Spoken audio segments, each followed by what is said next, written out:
J'ai le cœur serré. Je vais essayer de faire cette vidéo sans pleurer. Je suis tellement en colère. Je suis tellement triste. Et je faisais un tour sur les réseaux sociaux tout à l'heure. Et je vois que j'ai reçu énormément de messages. On m'envoie des vidéos, on m'envoie des photos. Quand je l'ouvre, je vois ça. Je vois ce petit ange défiguré qui se retrouve dans un état comme ça à l'école. Ça, c'est arrivé à l'école. Pour toutes les personnes qui ne savent pas, elle s'appelle Anna Chloé. Elle est en 6e. Elle est dans une école privée. Je vais essayer de rester calme. Que j'ai appris une chose, c'est que quand on veut faire passer un message, la colère, la violence, l'insulte ne mène nulle part. Et c'est vrai. Pour se faire entendre, il ne faut pas être violente. Il ne faut pas insulter. Il ne faut pas crier. Ça va être très compliqué. Parce que là, tout de suite, j'ai qu'une envie. C'est pas normal qu'en France, on envoie nos enfants à l'école et qu'ils rentrent dans cet état.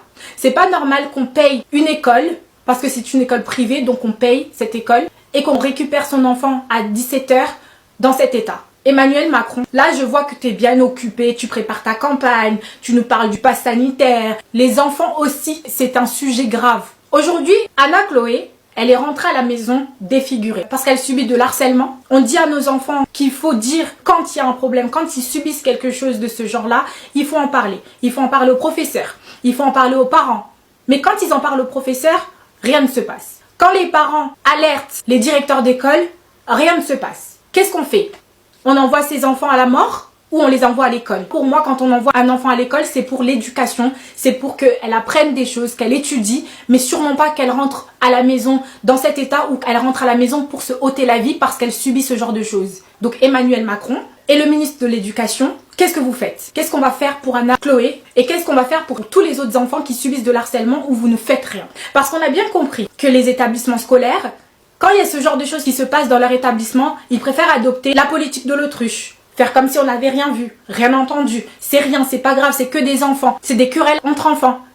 Querelles entre enfants, il y a des enfants qui se ôtent la vie. Donc il s'agirait de nous trouver une solution pour Anna Chloé et pour tous les enfants qui subissent de l'harcèlement. Juste pour te dire que je t'aime, que je suis avec toi, que je vais me battre pour toi, que je vais utiliser ma plateforme et que s'il faut parler, je ferai. Et je ne vais pas me taire. S'il vous plaît, partagez cette vidéo, je sais pas, copiez le lien. Parce que Anna Chloé aujourd'hui, c'est peut-être personne pour vous. Mais ça pourrait être votre sœur, ça pourrait être votre frère, ça pourrait être votre enfant. S'il vous plaît, pour essayer de faire bouger les choses, il faut que ça s'arrête. Les parents, s'il vous plaît, éduquez vos enfants. Apprenez-leur que le harcèlement, c'est pas normal.